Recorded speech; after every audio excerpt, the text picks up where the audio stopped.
Dok, saya nggak head. Kenapa, Bu? Saya kalau head itu dikasih obat pil KB baru head. Itu adalah cerita yang mungkin akan menggugah kita bahwa jangan-jangan AMH-nya rendah.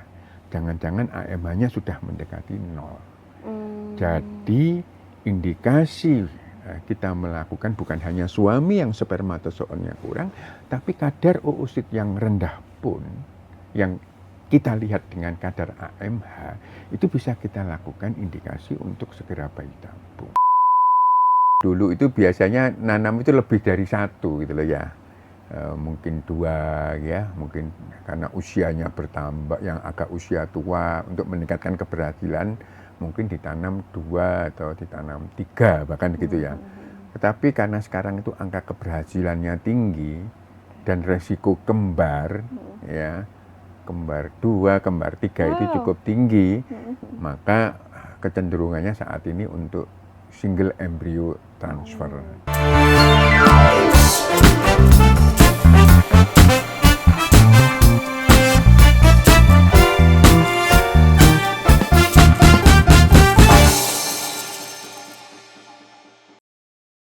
Assalamualaikum, halo Tribuners, semoga sehat selalu dimanapun berada. Kembali lagi bersama saya Nur Ika Anissa. Dan kali ini di podcast Healthy Vibe bareng Tribun Jatim Network, kita akan membahas tentang IVF atau program bayi tabung. Nah, saat ini di studio saya tidak hanya sendiri, tapi sudah ada Prof. Budi Santosa. Beliau adalah guru besar Fakultas Kedokteran Universitas Airlangga sekaligus praktisi IVF. Nah, kita akan sapa dulu Profesor Budi Santosa atau Prof. Bus. Sehat, Prof. Bus? Alhamdulillah. Baik, Prof. Kita bertemu lagi ya. Iya benar, Prof. Bus. Terima kasih banyak loh, Prof. Bus, atas waktunya. Di sela kesibukan beliau hadir untuk memberikan kita sharing-sharing ilmu ini nanti, Prof. Iya. Prof, kita akan membahas soal program bayi tabung ya, Prof ya, IVF ya, Prof ya. Nah, mungkin masyarakat juga ada yang mengenal program bayi tabung, ada juga yang mungkin masih bertanya-tanya seperti apa sih program bayi tabung, apalagi istilahnya bayi tabung ya, Prof ya. Nah, mungkin bisa dijelaskan, Prof, bayi tabung itu seperti apa, Prof? Baik, bayi tabung itu kan istilah yang mungkin saat awal-awal dulu bahwa proses pertemuan antara sel telur dengan sperm atau sel telur pria itu, sperma pria itu tidak melalui jalan yang biasa gitu kan ya, dimana pertemuannya akhirnya di petri dish gitu, akhirnya pakai istilah bayi tabung. Tetapi yang mungkin istilah yang sering atau digunakan di kalangan ilmiah, in vitro fertilization atau IVF, atau mungkin dalam bahasa lainnya fertilisasi in vitro ya. Jadi pembuahan di dalam laboratorium itu adalah asal kata dan mungkin padanan kata yang sering digunakan di masyarakat maupun di dunia ilmiah ya itu.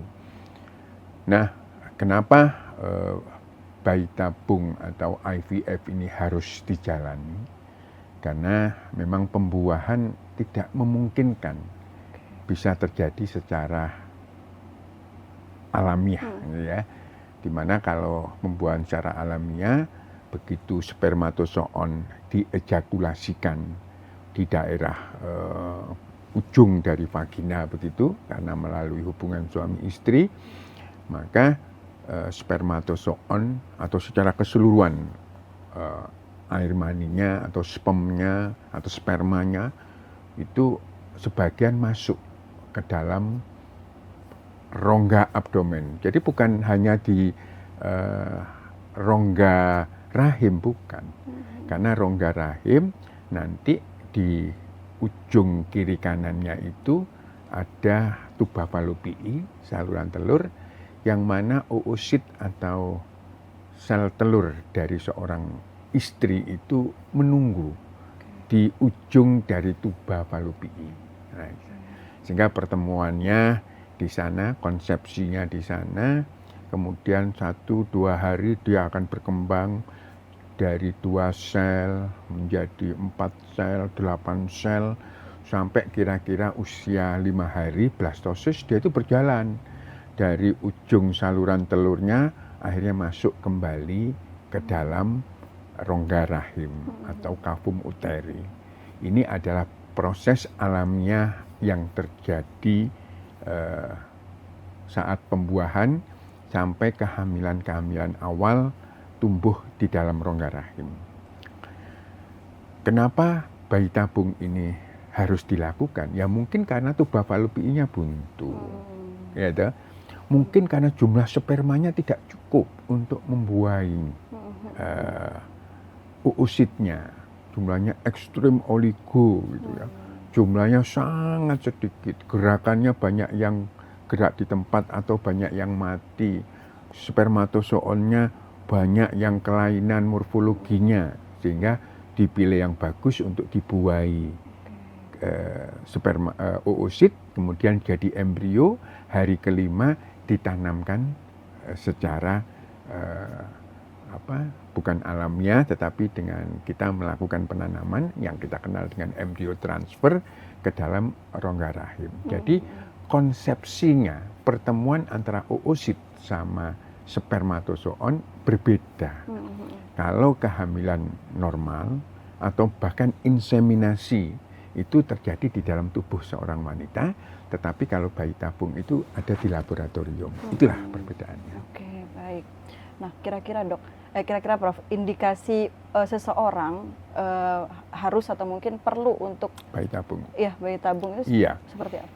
Jadi memang betul itu yang harus dikenali, indikasi apa saja yang seseorang pasangan suami istri itu harus ikut bayi tabung. Yang pertama indikasi suami. Biasanya indikasi suami itu secara gampang-gampangan spermatozoon atau sel mani seorang laki-laki itu harus di atas 16 juta per cc-nya.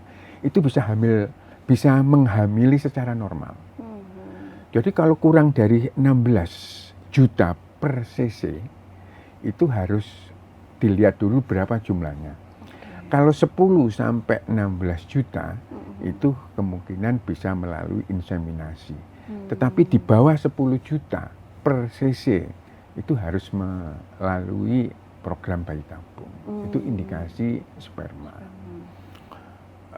Mungkin juga, mohon maaf, sebagian mungkin suaminya tidak bisa melakukan seks intercourse. Ya, mungkin karena kelainan tertentu harus tidak bisa ereksi, ya, akhirnya diindikasikan untuk ikut bayi tabung. Atau mungkin ada penyakit-penyakit tertentu yang mana seseorang harus menjalani kemo, gitu, menjalani radiasi, penyakit kanker, maka di spermatozoonnya atau air maninya disimpan dulu, di banking dulu, di freezing dulu, disimpan, nanti harus dicairkan, kemudian pembuahan. Itu ya, itu indikasi suami. Indikasi istri, mungkin karena tuba fallopinya buntu. Kalau tuba fallopinya buntu, kan tidak bisa terjadi pembuahan, karena sebagai jalan spermatozoon, kemudian setelah jadi embrio sebagai jalan kembali untuk masuk ke dalam rahim. Itu yang paling sering tuba fallopi. Yang kedua, mungkin karena cadangan sel telur si istri sudah berkurang, ya. Kemudian ada penyakit-penyakit tertentu, endometriosis, ya. Mungkin juga PCOS setelah menjalani proses-proses tertentu masih mengalami kegagalan, bisa akhirnya dipilihkan bayi tabung. Jadi harus ada indikasi yang jelas. Selama tidak ada indikasi baik suami maupun istri dan memungkinkan untuk hamil secara normal, saya pikir kenapa harus IVF, kan begitu. Ya. Harus ada indikasinya. Benar-benar. Dok, tadi sempat menyinggung terkait cadangan sel telur. Nah, itu mungkin terkait dengan usia juga. Usia. Nah, pripun Prof untuk ininya. Sekarang kan mungkin banyak juga nih perempuan yang nanti dulu seperti itu. Nah, mungkin bisa dijelaskan juga, Pak. Itu yang kesalahan fatal. Kalau seorang wanita dengan bertambahnya usia akan habis sel telurnya saat menopause. Itu diukur dari kadar anti Mullerian hormone (AMH). AMH secara normal itu di atas 1,2. Tetapi dia itu akan turun terus, nanti pada angka 0 itu kalau dia itu sudah menopause. Tetapi jangankan saat menopause yang katakan 48, 49 atau 50 usia dari wanita itu, kadang-kadang 40 tahun pun sudah rendah. Apa pengaruhnya? Karena proses penghancuran cadangan sel telur itu secara bertahap. Begitu seorang wanita lahir, itu kira-kira ada 4-5 juta cadangan sel telur. Tapi begitu memasuki usia akil balik, itu tinggal 300.000 sampai 400.000. Jadi belum menstruasi pun dia itu sudah berkurang. Ya, berkurang. Nah, pada waktu proses menstruasi itu sebenarnya bukan satu oosit yang keluar. Tapi calonnya itu yang akan jadi satu oosit itu mungkin 20 sampai 40. Sehingga umur 12 tahun sampai 50 tahun, dia itu kalau 1 bulan habis 20 sampai 40 tahun, maka bisa kita hitung habis umur 50 tahun. Mungkin juga lebih. Itu keadaan yang fisiologis, keadaan yang normal. Tapi pada keadaan tertentu, kelainan imunologis, mungkin penyakit autoimun, seorang wanita umur 32 tahun, ada loh yang AMH-nya 0,0 sekian. Dok, saya nggak head. Kenapa, Bu? Saya kalau head itu dikasih obat pil KB baru head. Itu adalah cerita yang mungkin akan menggugah kita bahwa jangan-jangan AMH-nya rendah. Jangan-jangan AMH-nya sudah mendekati 0. Jadi indikasi kita melakukan bukan hanya suami yang spermatozoonnya kurang, tapi kadar oosit yang rendah pun, yang kita lihat dengan kadar AMH, itu bisa kita lakukan indikasi untuk segera bayi tabung. Baik, ya. Kalau untuk memulai mungkin tesnya seperti apa, atau mungkin pemahaman-pemahaman yang... Iya, jadi tadi kembali dulu bahwa saya mau ngejar karir dulu, itu salah. Karena usia wanita itu begitu 35 tahun, jumlah oositnya sudah turun banyak, kualitas oositnya itu juga turun. Sehingga kalau hamil, resiko kelainan kongenitalnya, kecacatannya meningkat, tidak selalu loh ya. Saya umur 38 tahun hamil kok gak apa-apa? Iya, enggak apa-apa. Tetapi meningkat, angka kelainan kongenitalnya meningkat, angka abortusnya meningkat. Kegagalan kehamilannya itu meningkat. Sehingga maka mau hamil pun agak susah. Makanya jangan menunda untuk hamil.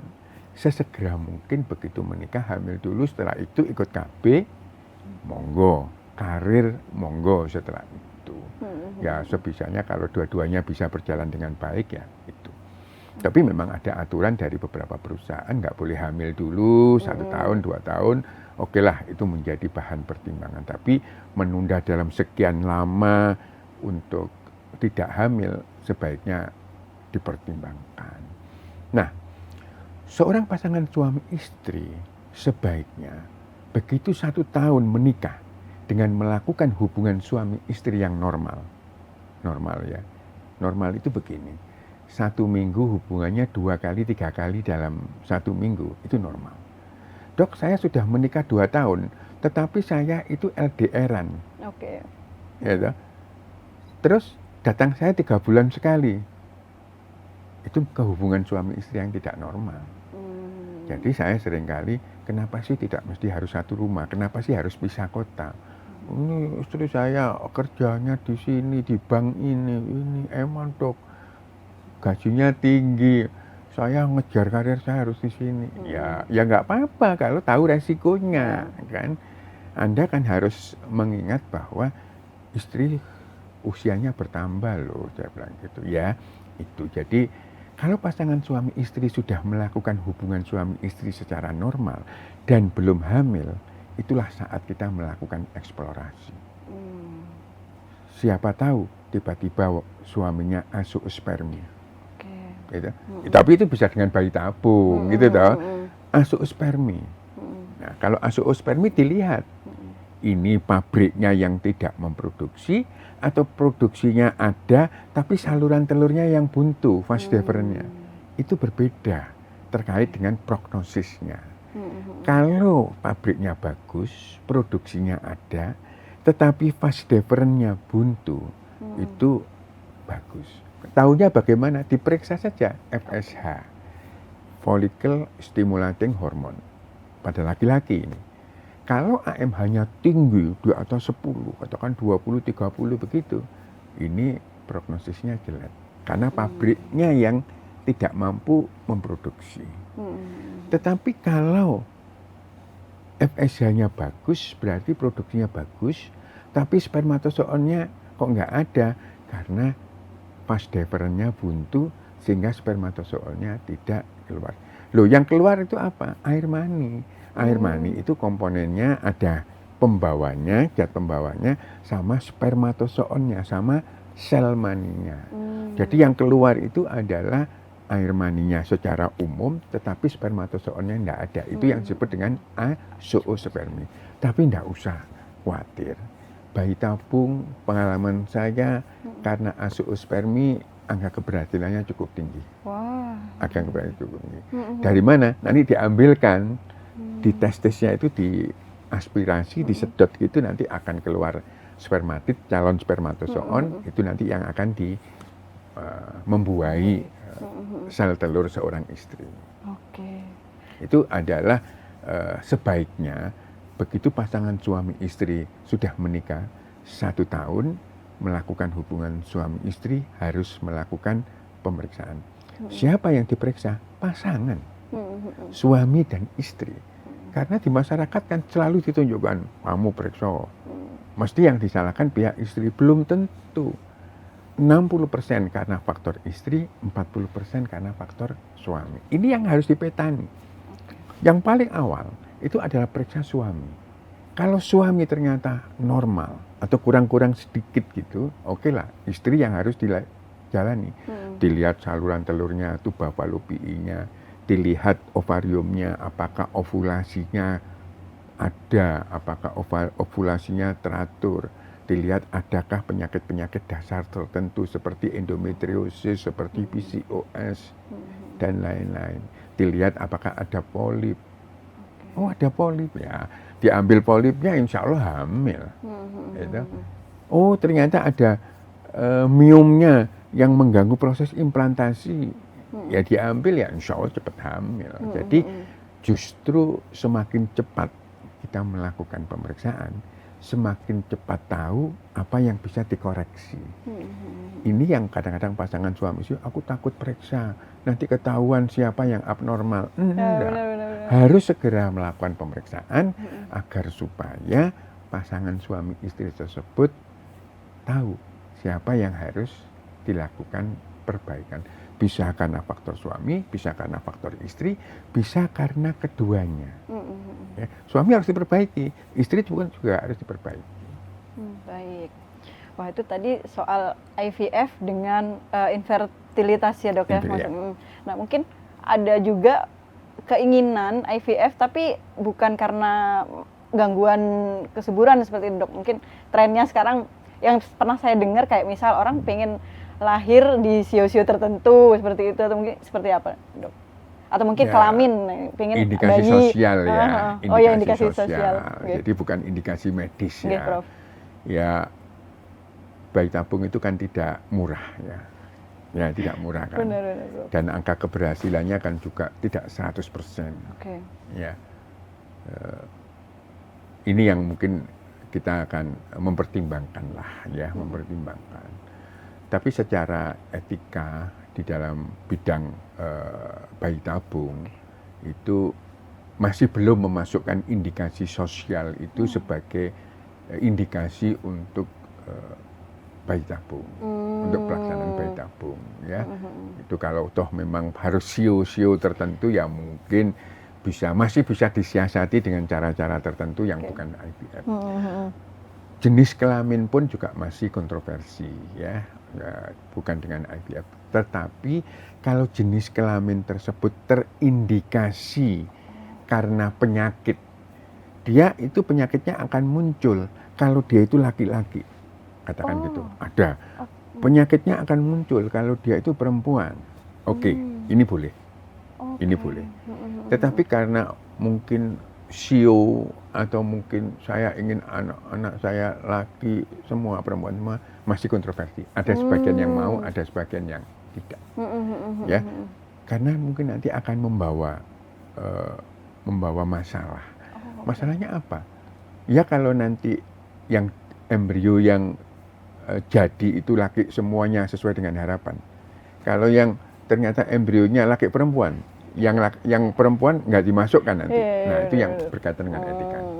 Kecuali kalau saat mau menginjeksikan spermatozoonnya sudah tahu jelas bahwa oh ini kromosomnya kromosom X, kromosom Y. Nah itu pun juga secara teknologi mungkin saat-saat ini masih memungkinkan. Jadi sebelum jadi embrio itu yang dimasukkan. Itu mungkin masih bisa diterima. Tetapi tetap bahwa bayi tabung ini kan mahal ya pada sebagian orang, kemudian juga berkaitan dengan masalah etika-etika yang tentu harus tetap ditegakkan. Yang ketiga tentu angka keberhasilannya kan WHO menetapkan 50%. Ya, semakin tua usia angka keberhasilannya pun juga semakin turun. Jadi harus kita kenali indikasi apa yang harus dengan bayi tabung sehingga kita bisa melakukan bayi tabung tersebut lebih cepat pada usia yang lebih muda, angka keberhasilannya juga lebih baik. Dan umumnya kalau usianya lebih muda, biayanya juga lebih murah karena berkaitan dengan obat-obat yang disuntikkan. Oke, Dok, kalau untuk secara tantangan emosional mungkin seperti itu, Dok. Kan kita tahu proses memiliki buah hati ini kan berliku-liku lah gitu, Dok. Mungkin pripun, Dok, pengalaman profesor maupun ini. Saya selalu menasihati pasien-pasien saya kompak ya, saling mendukung ya, karena proses bayi tabung ini panjang, menyakitkan ya karena disuntik kan, disuntik ya, walaupun nggak sakit-sakit sekali lah disuntik, harus evaluasi, harus penanaman, harus dilakukan ovum pick up, itu kan memerlukan waktu, memerlukan pembiayaan ya. Dan lain-lain. Jadi harus saling mendukung ya. Prinsip kalau bisa nggak usah saling menyalahkan, tapi mendukung, kompak. Ini merupakan sebuah ikhtiar bersama, gagal dan berhasil diserahkan kepada Yang Maha Kuasa. Pada pasangan-pasangan yang kompak, saling mendukung, itu angka keberhasilannya menurut pengamatan saya cukup tinggi. Tapi karena mungkin pasangan-pasangan yang ya mungkin kurang kompak, saling menyalahkan, kadang-kadang gelisah gitu ya, itu kadang-kadang itu ya ini pengamatan saya aja loh ya, belum ada penelitian yang ilmiah gitu kok, rasa-rasanya lebih banyak yang berhasil yang mereka itu kompak, saling mendukung, mensupport gitu. Jadi memang harus itu secara kejiwaan, secara sistem hormonalnya itu akan lebih teratur. Ya kita mengetahui hormon stres kan ada ya, itu lebih tinggi nanti bisa mengacaukan nanti berkaitan dengan kualitas sel telurnya, kualitas spermanya. Jadi ya berserah diri, berdoa kepada Tuhan itu akan lebih mendukung keberhasilan kehamilannya. Selain secara emosional, Dok, mungkin yang perlu diperhatikan ketika baru memulai IVF seperti apa, Prof? Ya tentu ya saya senang sekali malah pas masa saya suruhkan untuk membaca. Membaca. Bagaimana buku bayi tabung, bagaimana proses bayi tabung. Nanti ada diskusi-diskusi yang mana prosesnya itu sehingga saat-saat menjalani bayi tabung itu bisa dilakukan dengan pemahaman yang sama. Nanti kalau kurang ada yang belum paham saya jelaskan. Nah itu akan lebih baik ya. Jadi membekali dengan bagaimana proses bayi tabung itu dijalankan, resiko-resiko apa yang ada, keluhan-keluhan apa yang muncul dan lain-lain itu selalu saya sampaikan, saling mendukung, berdoa dan sebagainya. Karena proses bayi tabung ini kan ada 5 sampai 6 proses kan ya. Pertama kan seleksi kan dulu ya. Kita periksa hormonnya, kita periksa suami istri, hormonnya kita periksakan, kita tahu ada kelainan apa. Oh ya, setelah itu kita melakukan satu penentuan dosis yang harus kita injeksikan kepada si istri. Ya, injeksinya itu umumnya sekitar 9 hari, dari hari ke-3 sampai hari ke-11 ya. Ya, itu adalah proses penyuntikan, yaitu yang kita suntik adalah hormon yang golongan dari gonadotropin ya, FSH ya, yang digunakan untuk membesarkan sel telur istri. Itu tahap kedua. Tahap ketiga adalah panen sel telurnya yang kita sebut dengan ovum pick up. Ada beberapa metode, ada yang dibius, nggak ada yang dibius, tapi saya pribadi supaya tenang pasien saya bius gitu ya, oleh dokter anestesi. Dari nanti dengan memakai USG, dengan guidance USG ada jarum yang masuk di setiap folikelnya ya. Dari folikel itu nanti akan ditemukan oosit gitu ya. Ditemukan oosit berarti sudah tahap ketiga ya. Nah, pada saat pengambilan sel telur tadi, oosit tadi yang disebut dengan ovum pick up tadi, suami masturbasi. Kalau jumlah spermatozoonnya cukup. Kalau sangat kurang, nanti ada dokter urologi yang mengambil spermatidnya itu. Nggak usah dibius, mungkin bius lokal, tinggal diaspirasi gitu ya. Kemudian hari itu juga hari ke-14 gitu biasanya. Hari ke-11 kan terakhir suntik, hari ke-12 evaluasi, malamnya itu disuntik dengan pematangan sel telur ya. Pematangan sel telur, kemudian hari ke-14 36 jam kemudian dipanen. Itu ovum pick up, sperma dikeluarkan, dipertemukan. Nanti hari per hari di laboratorium dinilai bagaimana proses perkembangannya. Umumnya hari ke-5 saat blastosis itu yang kita tanam. Ya, penanamannya pun juga bisa kita langsung lakukan pada hari ke-5 usia janin ya. Terus kemudian kita bisa sisanya disimpan atau semuanya disimpan dulu juga bisa. Nanti dilakukan penanaman dari freezing embryo transfer atau yang disebut dengan FIT. Baru 10 hari kemudian kita lakukan pengumumannya hamil atau tidak melalui hormon. Gitu. Kira-kira tahapannya itu. Selama menunggu itu dok, Prof, mungkin apakah ada bukan pantangan istilahnya yang perlu diperhatikan lah untuk kesehatan ini? Ya, selama sudah menjalani proses ini sesuai dengan instruksinya dokter ya saya kira aman-aman saja. Menjalani itu ya dengan usaha, dengan doa, berserah diri kepada Tuhan ya. Suasana itu yang harus ini saling mendukung lah. Suami, istri, keluarga, bapak ibu mertua semuanya mensupport. Ayo kita doa bersama-sama, makanan yang bergizi, kemudian juga olahraga ringan saja lah, jalan pagi gitu boleh. Oke. Artinya tidak ada pantangan-pantangan khusus gitu? Tidak ada. Ya Prof ya, baik. Oke Prof, untuk saat ini Prof, berapa Prof kira-kira untuk jumlah embrio yang berhasil ditanam? Ya, dulu itu biasanya nanam itu lebih dari 1 gitu loh ya. Mungkin 2 ya, mungkin karena usianya bertambah, yang agak usia tua untuk meningkatkan keberhasilan mungkin ditanam 2 atau ditanam 3 bahkan gitu ya. Tetapi karena sekarang itu angka keberhasilannya tinggi dan resiko kembar ya, kembar 2, kembar 3 itu cukup tinggi, maka kecenderungannya saat ini untuk single embryo transfer, SET ya, single embryo transfer. Karena apa?